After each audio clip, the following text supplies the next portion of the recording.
Tervitused! Täna jälle siis forelli jahimaadel ja ikka selle sama tuttava jõelõigu peal, mis siin videotes on esinenud siis seni. Eks ma arvan, et ta jääbki mul nüüd viimaseks korraks sel hooajal, et hakkab ära tüütama see üks koht. Aga otsustasin veel täna proovida väikse pöörlevaga forelli ja kuna vesi on nüüd suviselt nii madalaks läinud, siis ma arvan, et üks 90% ma sellest alast kahlan läbi, sellest jõelõigust, põhijõelõigust. Ma kaardi pealt vaatasin, et see oli kuskil kilomeeter. Kui mööda jõesängi nüüd kogu aeg kõndida, tuleb see maa. Aga praegu ma kõnnin siit linnulennult siis sinna alguskohta ja hakkan sealt vaikselt siis kahlates tulema. Ma arvan, et paar kohta võib-olla on, kus peab välja tulema. Seda ka mitte sellepärast, et see liiga sügav oleks. Aga mudane, kõvasti muda on küll, et seal on nagu ebamugav. Aga ülejäänud jah, ütleme, et põlvini vesi alla selle, ehk siis 10–30–40 sentimeetrisest veest. Ütleme 10–5 meetrisest veest jämedalt. Vahelduvad need sügavused siis tugeva põhjaga. Vaatame siis, kuidas see forell ennast näitab.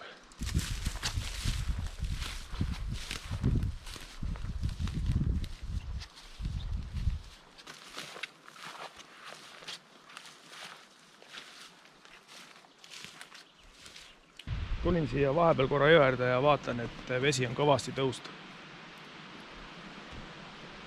Vahepeal olid paduvihmad ju siin mõni päev tagasi ja see on ikka mõjunud niimoodi, et ma ei teagi, palju sellest kahlamisest välja tuleb. Need kohad on vee all siin täiesti, kus tavaliselt ma püüdsin ka alla peal juba. On lihtsalt seda kahlamismaad siiski vähem.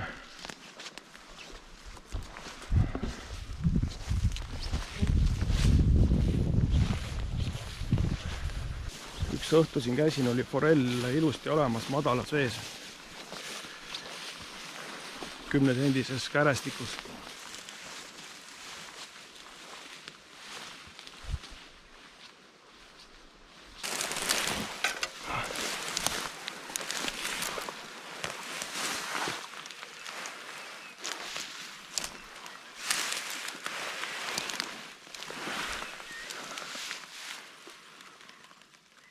Ma nüüd vaatan igaks juhuks põhja, et ikka pea välja jääks, enne kui ma sisse hüppan.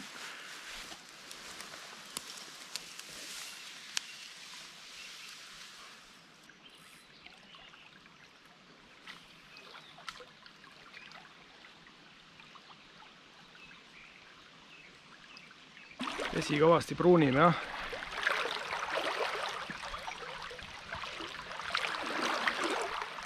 Tunnen, kuidas vool tahab ka tagasi viia, tavaliselt kahlad vabad siin.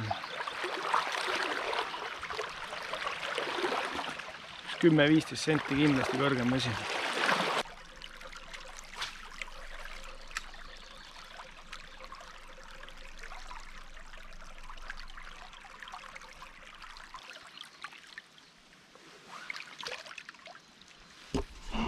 Samast vastaskaldalt 5–6 meetrit hüppas kala ja sõi ühe päevikut.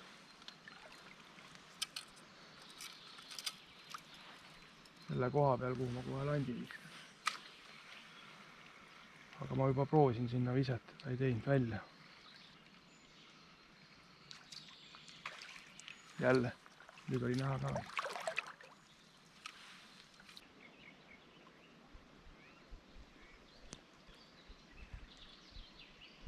Kolmas kord on nüüd olnud, kus täpselt seal kalda all, kus see puu läheb, on mu ees sööb lihtsalt ühe päevikuid. Mehe näide, kus forell on all, aga ei tee sul andist väljagi. 4. ühe päevik läks.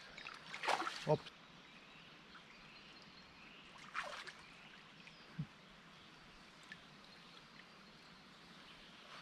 sööb seal jah. Ma võin siin vaikselt aega parajaks teha, ootan kui päike väheke õhtusse veereb, aga siin on juba neid 6-7 neid ühepäevikuid läinud. Ootab vooluga, tuleb sealt ja kohe selle puu juure all. Amps ja amps. Lanti ma olen juba sinna 10 korda visanud. Ei ole siukest lanti ka, mis oleks vähegi putuka imitatsiooniga, et pöörlevangi võib-olla ka number 2 pöörlev. Aga ta sööb lihtsalt ühe koha peal, mul lant tuleb, hakkab kohe jooksma.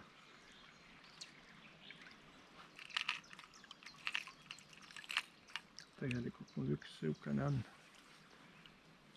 Proovin seda sinna. See ongi see, millega ma viimati selle suure ka sain. Aga tal on see kolmik on siit tagant täiesti. 2 aru on ära murdunud. Aga siin on üks korralik, suurem ühearuline. Proovin seda sinna muupida. Muudkui hüppab ja ampsab seda. Täpselt ühe koha peal. Paarkümmend sentimeetrit ujub üks, või noh, möödub üks ühepäevik ja seda ta ei võta. Põhimõtteliselt ootab, kui keegi suhu jookseb.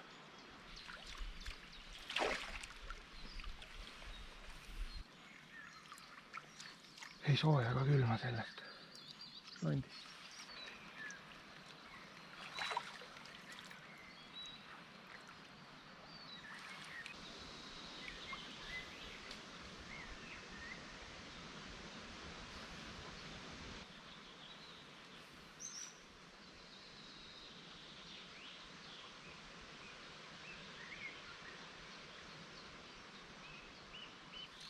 Kaks võttu sain sealt põõsalt. Üks oli päris jõuline ja jäi võib-olla korraks kinni. Aga rohkem ta ei tulnud.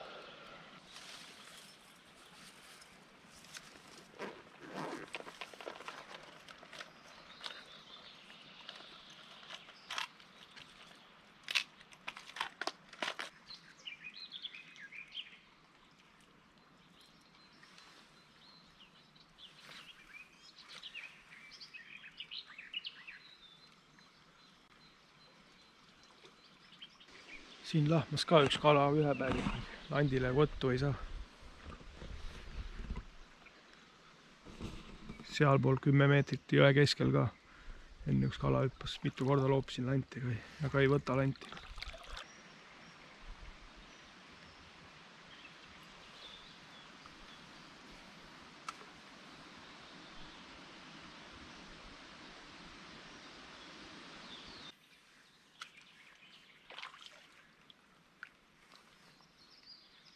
Nina ees söövad.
Siukse suure plärtsuga rabas jälle siin.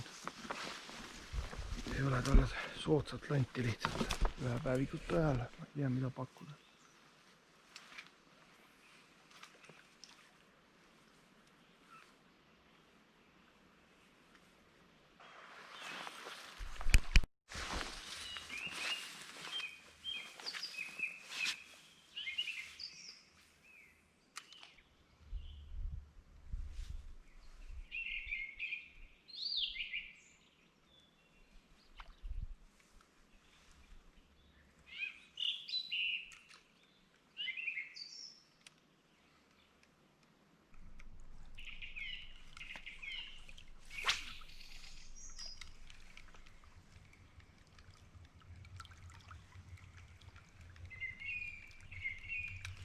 Ops.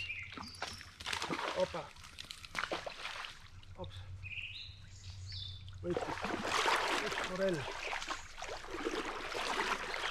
Opa.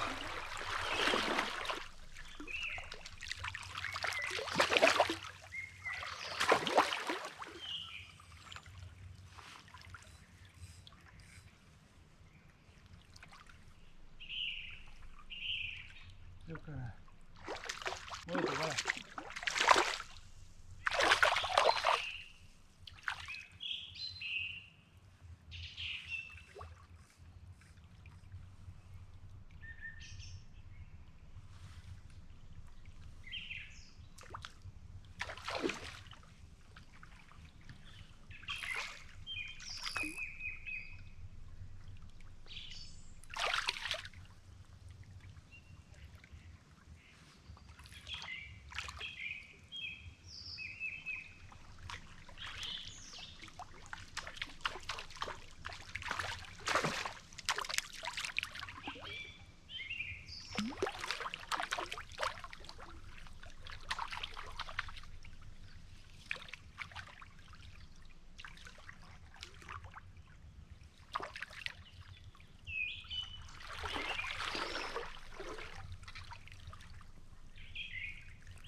Pakun siuke mõõdu piiril.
Aitab tänaseks. Üks forell siis õnnestus ära petta nende ühe päevikute söödikute keskel. Ja oli veel paar väikest võrnavõttu siis. Järgmise korrani.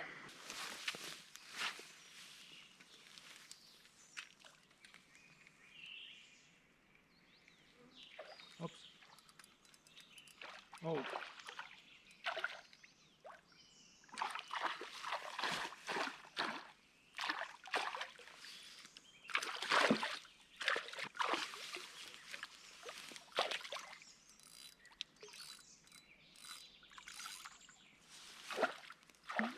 Läinud moka otsast õnneks. Tross jälle vahel ei ole.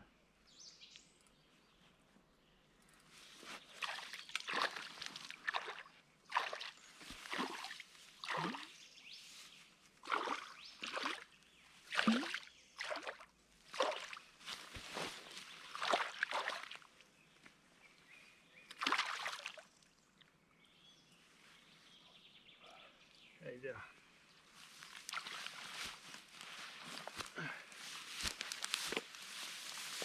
Väga palju ei olegi.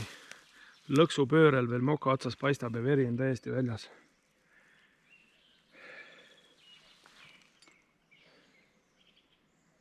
Ja kahtlen, et see mõõduski on.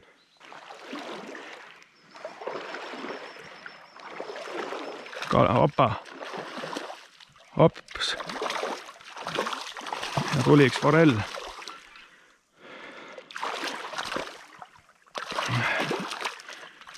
Lõpus siin veel 10 aeg. Võib-olla on napilt mõõdus, aga ei tea veel.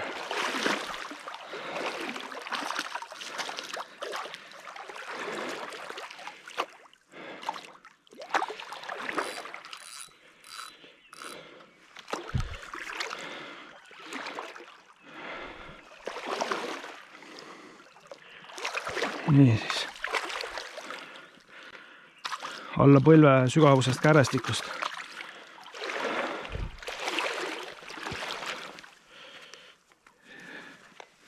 Ja läks minema. Võib-olla oligi 36